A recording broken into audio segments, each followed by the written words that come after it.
Assalamualaikum warahmatullahi wabarakatuh. Alhamdulillahirabbil wa bihi nasta'in ala umuri dunya waddin. Wassalatu wassalamu ala asrofil anbiya'i wal mursalin wa ala alihi wa sahbihi ajma'in, amma ba'du. Yang terhormat kepada dosen pengampu mata kuliah IPA MIST Bapak Raden Saifuddin MPDI, serta kepada teman-temanku sekalian yang berbahagia. Pertama-tama marilah kita pada puja dan puji syukur kita kehadirat Allah Subhanahu wa taala, yang mana Allah telah memberi kita rahmat serta hidayahnya dan karunia hingga kita bisa muwajahah bulan ini dalam keadaan sehat walafiat. Kedua kalinya, selawat serta salam kita berikan kepada junjungan kita Nabi besar Muhammad SAW, yang mana beliaulah yang telah membimbing kita dari jalan kegelapan menuju ke jalan yang terang benderang, yaitu agama Islam. Baik, langsung saja. Yang ketiga, saya sebagai moderator dalam presentasi mata kuliah IPA MIST dengan judul Keragaman Bentuk Bumi. Anggota kelompok kami ialah Ahmad Abdul Yakin dengan NIM 060207200021, Rio Asia Cahyaningrum dengan NIM 060207200021. Baik, langsung saja.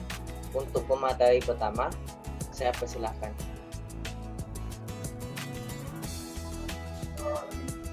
Terima kasih. Di sini saya akan menjelaskan tentang proses alam endogen. Proses alam endogen adalah proses alam yang berasal dari dalam bumi yang menyebabkan perubahan pada kulit bumi. Proses alam endogen ini merupakan salah satu faktor pembentukan perubahan bumi. Karena sifat dari proses alam ini yang menjadikan bumi tidak rata. Dan proses alam endogen jugalah yang menjadikan munculnya gunung, lembah, perbukitan, jurang, dan lain sebagainya.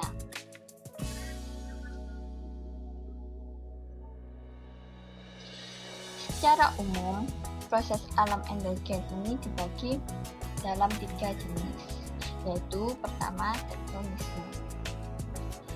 Tektonik merupakan litosfer padat yang terapung dan bergerak pada lapisan inti bumi yang cair, yang mana letak lapisan inti bumi yang cair tersebut berada di bawah litosfer atau bisa disebut juga dengan asthenosphere. Endogen tektonik dapat dibedakan menjadi 3 berdasarkan arah gerak lempeng bumi. Pertama, gerakan divergen.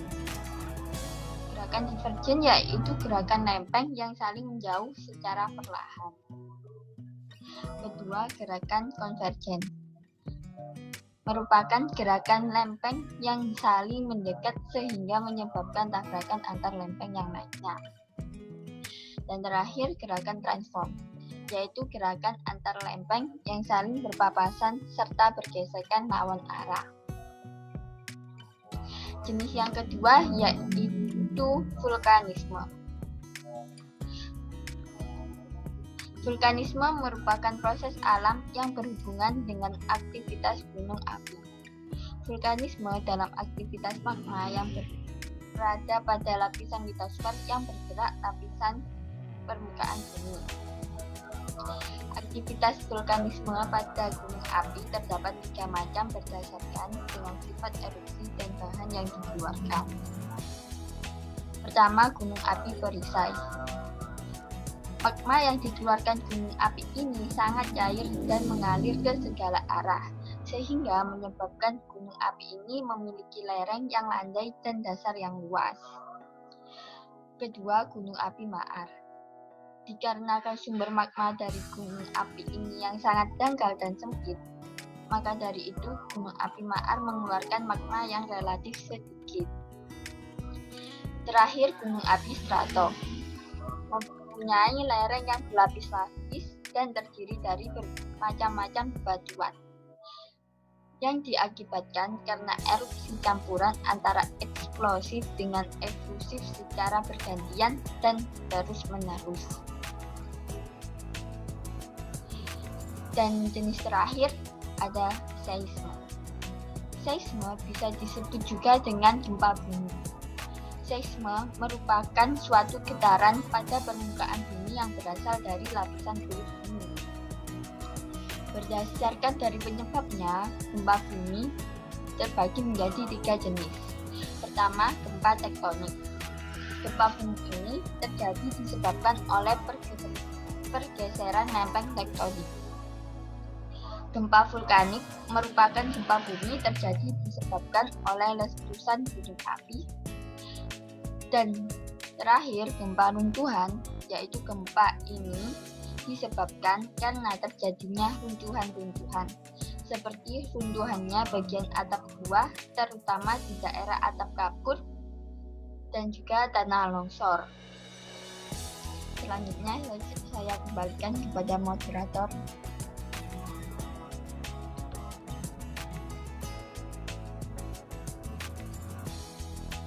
Baik, terima kasih.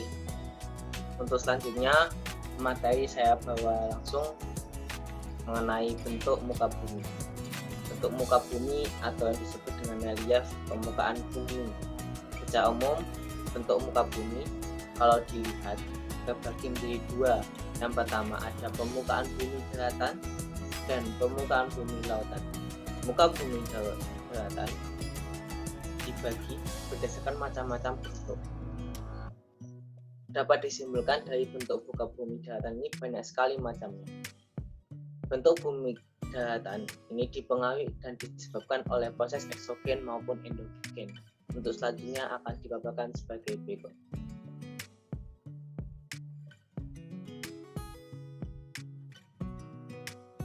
Nah, yang pertama adalah gunung. Gunung ini salah satu bagian bentuk permukaan bumi yang menjulang tinggi dan digunakan sebagai tempat dikeluarkannya magma dari perut bumi ke permukaan bumi. Gunung ini memiliki macam-macam bentuk, diantaranya yang pertama gunung strato. Gunung ini berbentuk seperti kerucut dan tubuh gunungnya belah. Gunung ini terbentuk karena erupsi atau letusan campuran antara efusif, yaitu efusif itu lemah, dan eksplosif yang dikenal cepat. Yang kedua adalah gunung temeng. Gunung ini memiliki bentuk yang alasnya lebar dan belerang landai atau rendah, sehingga sering disebut temeng. Gunung ini terbentuk karena letusan yang lemah atau biasa dikenal dengan efusif dan magma yang cair yang mesti keluar dari gunung. Yang ketiga gunung api Merapi. Gunung ini berbentuk kawah atau seperti danau kecil yang berada di tengah-tengah gunung. Gunung ini terbentuk karena letusan yang kuat dan terjadi hanya 1 kali saja. Oke, yang kedua adalah pegunungan. Pegunungan ini memiliki banyak perbedaan dalam gunung.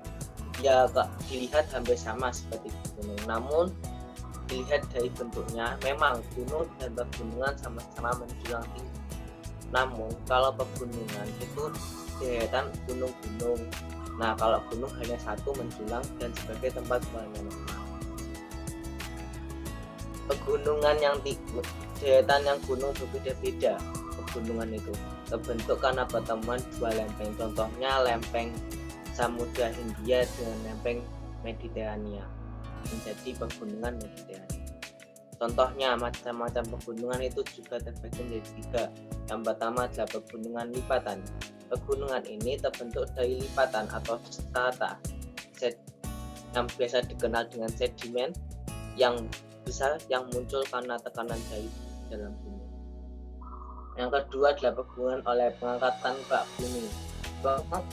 Pegunungan ini terbentuk karena pengangkatan kerak bumi.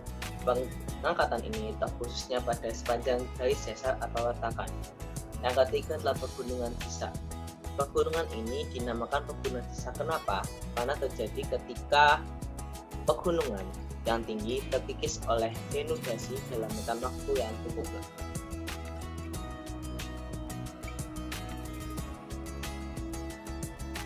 Yang ketiga adalah bukit. Bukit ini memiliki kemiripan dengan bentuknya gunung yang menjulang tinggi di atas permukaan laut. Namun bedanya dengan gunung, kalau bukit itu kecil, kalau gunung besar. Bukit ini terbentuk juga karena adanya lipatan lapisan kulit bumi. Yang keempat, dataran tinggi.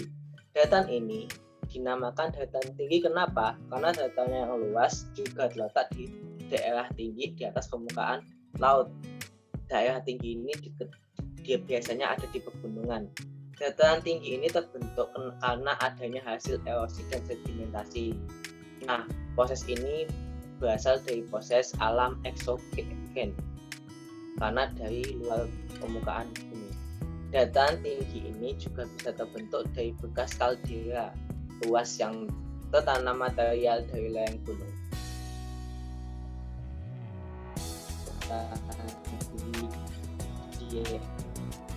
Yang kelima adalah dataran rendah, relatif datar dan luas hingga memiliki ketinggian sekitar 200 meter di atas permukaan laut. Bisa kita jumpai di daerah perkotaan, di pesisir pantai, itu juga dinamakan dataran rendah.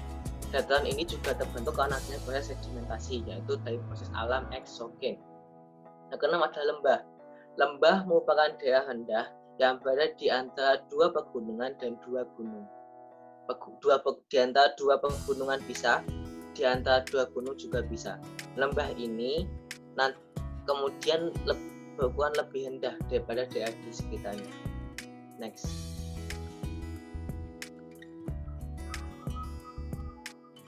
Yang tadi daratan, sekarang bentuk muka bumi lautan.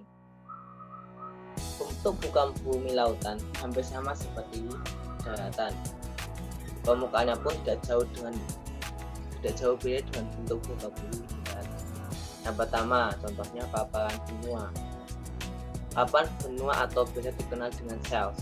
Bentuk ini merupakan sebuah dasar laut dangkal yang memiliki kedalaman kurang lebih dari 200 meter.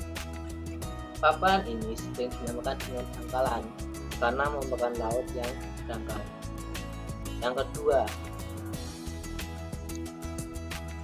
adalah lereng benua atau dikenal dengan istilah continental slope. Lereng benua ini terletak di dasar laut yang mana berada di antara paparan benua dan daerah laut dalam.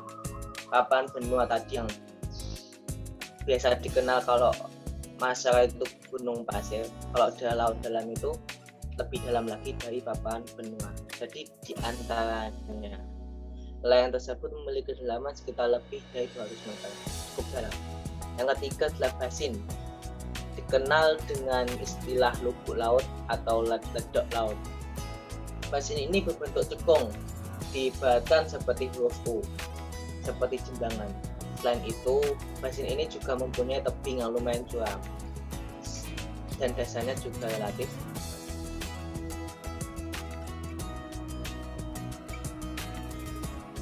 Yang keempat adalah gunung laut.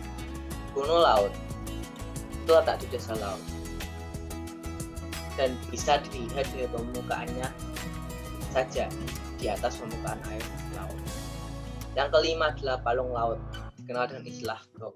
Palung laut ini sering disebut dasar laut, yang mana di dalamnya berbentuk seperti lembah sempit, curam dan memanjang di dasar laut, seperti halnya huruf V. Yang keenam adalah ambang laut.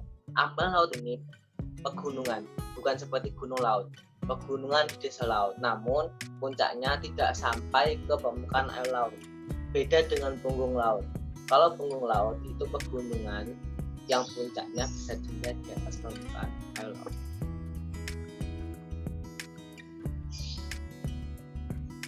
Sekian dari kami presentasi pada pagi hari ini. Apabila ada kesalahan mohon dimaafkan. Wabillahi taufiq wal hidayah. Assalamualaikum warahmatullahi wabarakatuh.